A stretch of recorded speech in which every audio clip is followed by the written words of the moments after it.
Hello students, आज हम अपना नया एक लेसन स्टार्ट करेंगे।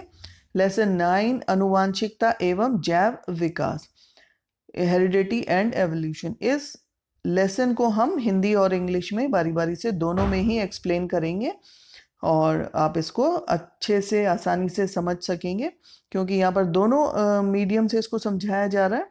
तो आप इसको ध्यान से देखें और समझने का प्रयास करें।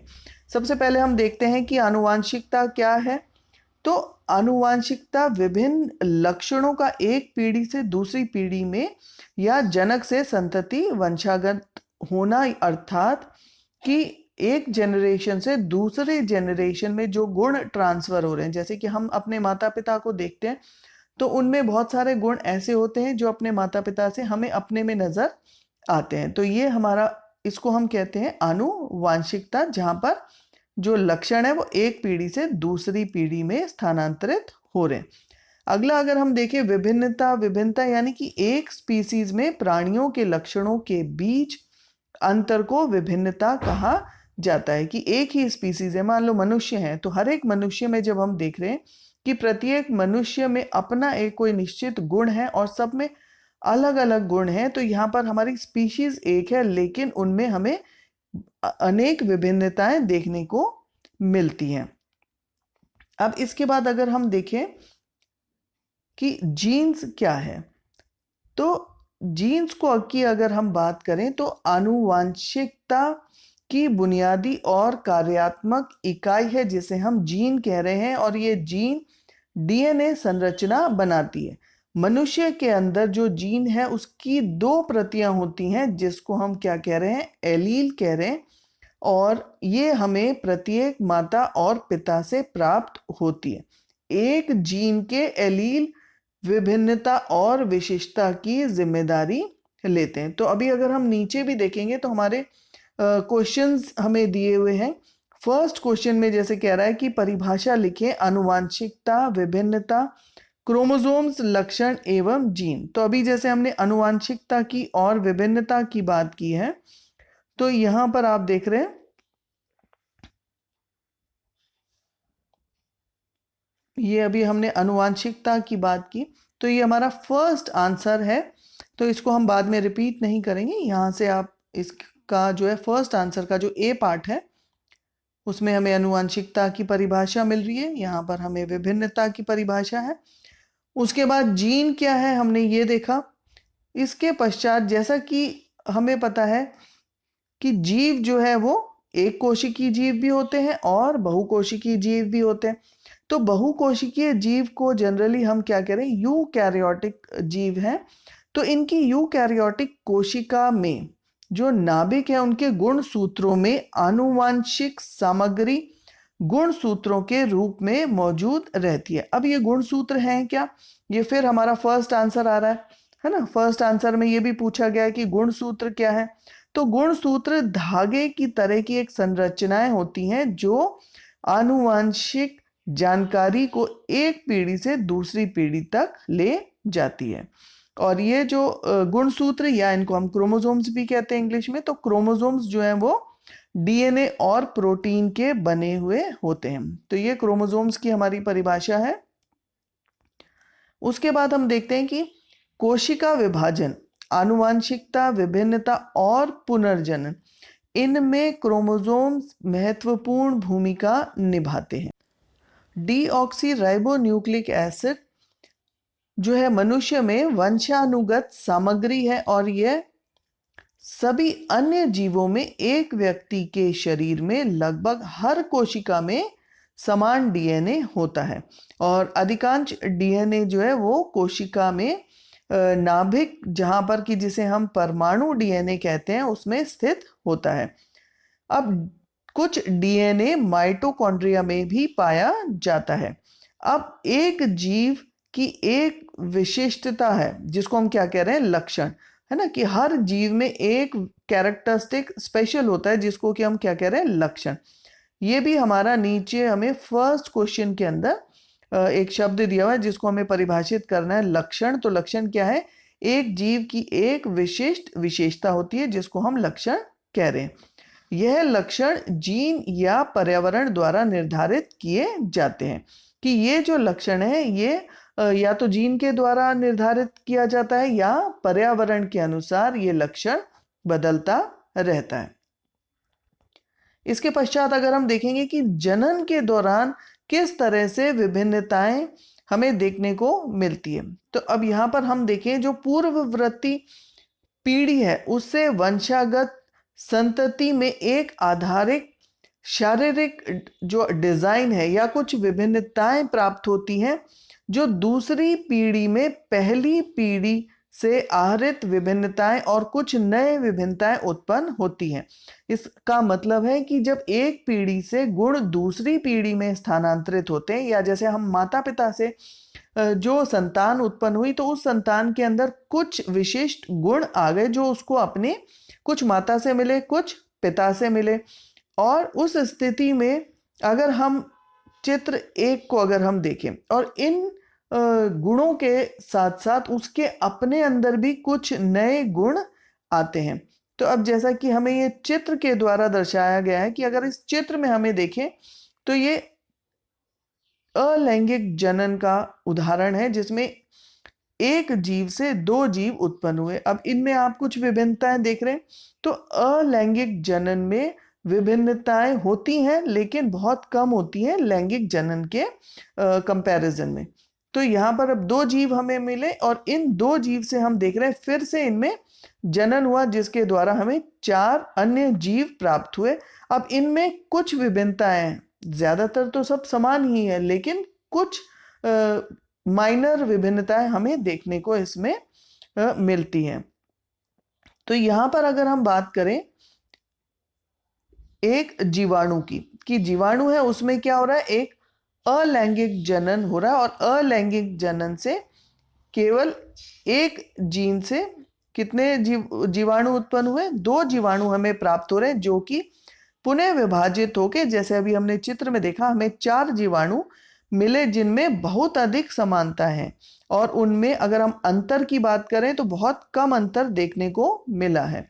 तो यहाँ पर जो डीएनए की प्रतिकृति के समय न्यून त्रुटियों के कारण यह उत्पन्न हुई होंगी कि जो डीएनए उसके अंदर कहीं ना कहीं हल्की सी त्रुटि हुई और ये जो वेरिएशन हमें देखने को मिल रहा है वो दिखा।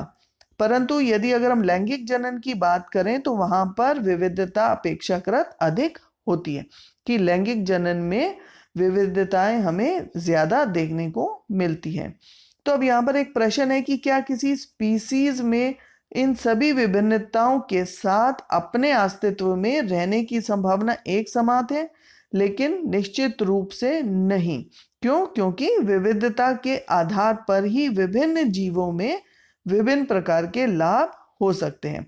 जैसे कि अभी हम देखेंगे कि अभी हम जीवाणु की बात कर रहे हैं तो जीवाणु है, अब सारे के सारे जीव जो हैं वो अस्तित्व में उनके रहने की संभावना इसीलिए निश्चित नहीं है क्योंकि अगर हम उष्णता की बात करें तो उष्णता को सहन करने की क्षमता वाले जीवाणुओं को अधिक गर्मी में बचने की संभावना अधिक होती है, लेकिन जो जीवाणु अधिक गर्मी सहन नहीं कर सकते तो वो सरवाइव नहीं कर सकते, है ना। तो इसीलिए जो है हर स्पीसीज में सभी विभिन्नताओं को अस्तित्व में रहने की संभावना एक समान नहीं होती।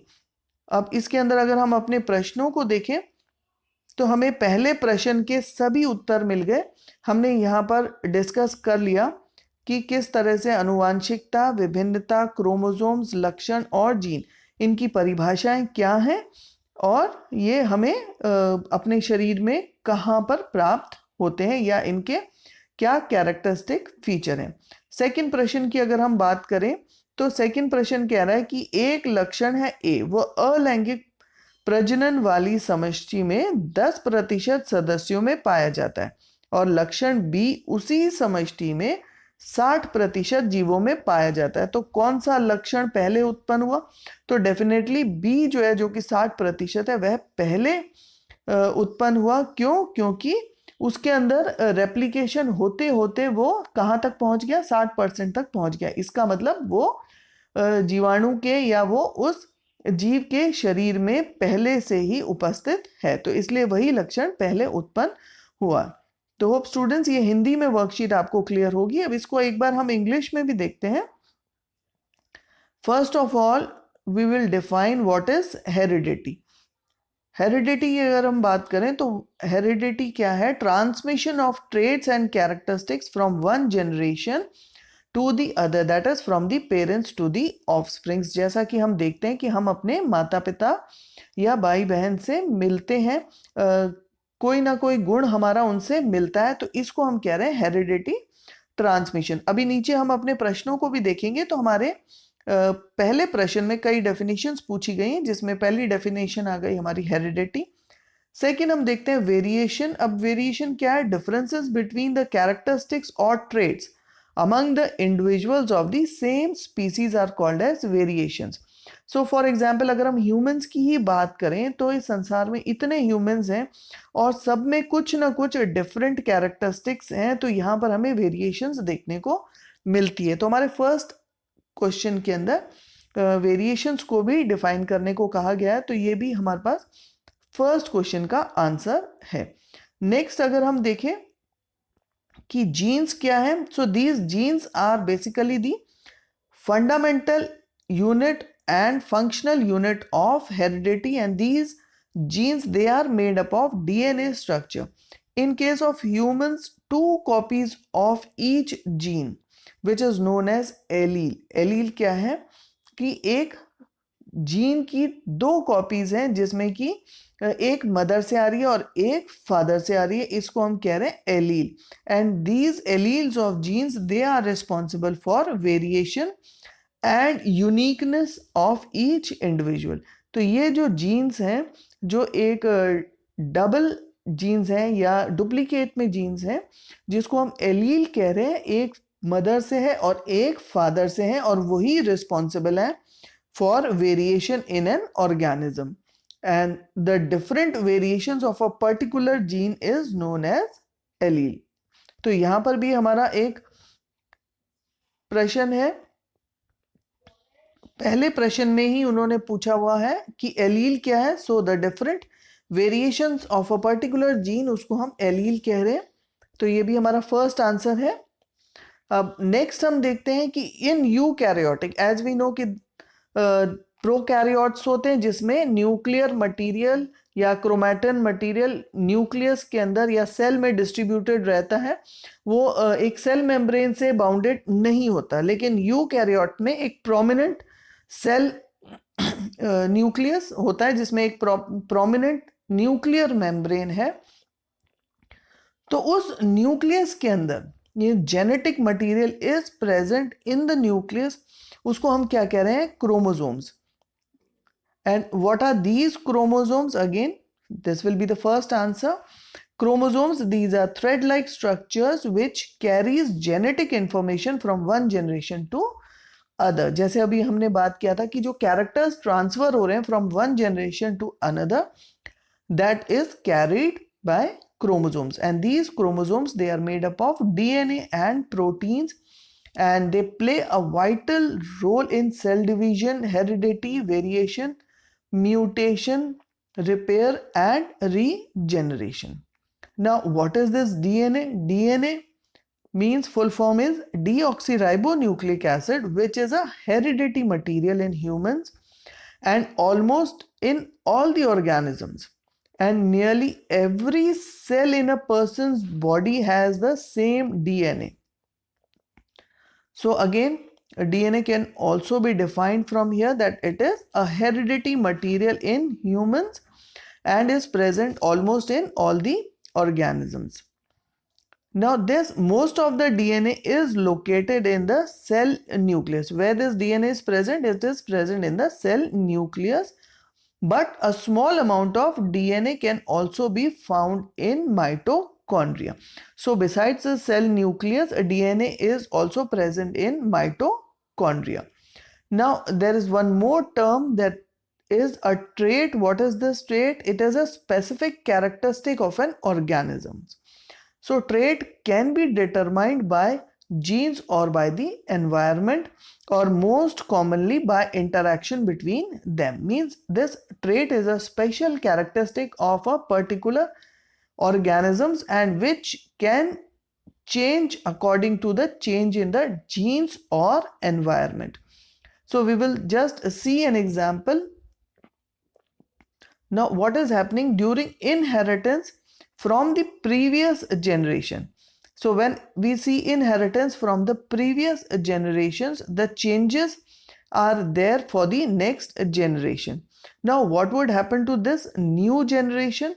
When this new generation again reproduces, means we are getting the second generation.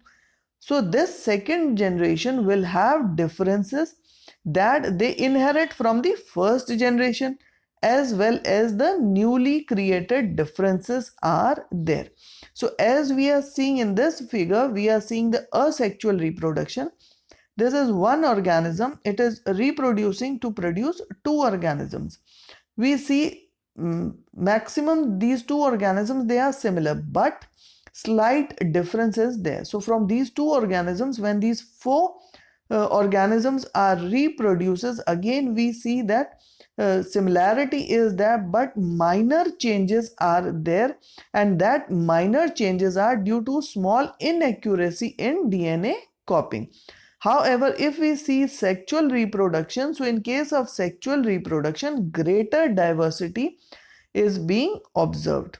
So a question arises that do all these variations in a species have equal chances of survival in the environment in which they find themselves?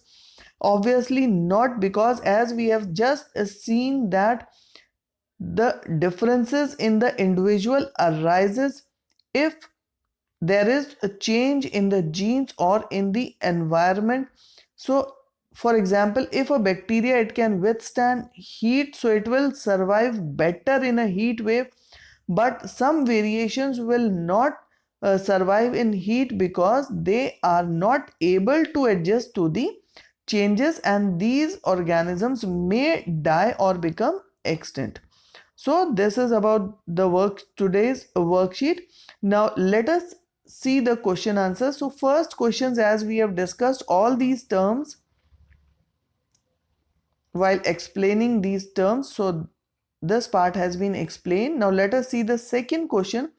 Second question says, if a trait A exists in 10% of a population of an asexually reproducing species, and a trait B exists in 60% of the same population, then which trait is likely to have arisen earlier? So as it is obvious that trait B, which is having 60%, is existing prior.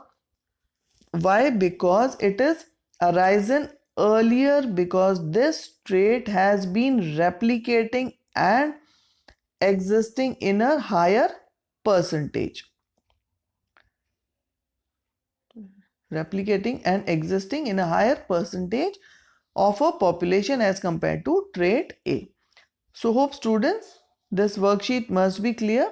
ये worksheet आपको समझ में आ गई होगी, English और हिंदी दोनों में ही इसको एक्सप्लेन किया हुआ है, और इसी तरह से आप वीडियोस देखते रहें और लेसन्स को, टॉपिक्स को आप समझते रहें। दोनों मीडियम में आपको एक्सप्लेन किया है, और दोनों मीडियम को आप देखें तो आपको और अच्छे से समझ में आएगा। इंग्लिश में भी है, हिंदी में भी है। And if you haven't subscribed my channel, do subscribe it, and thank you for watching this video.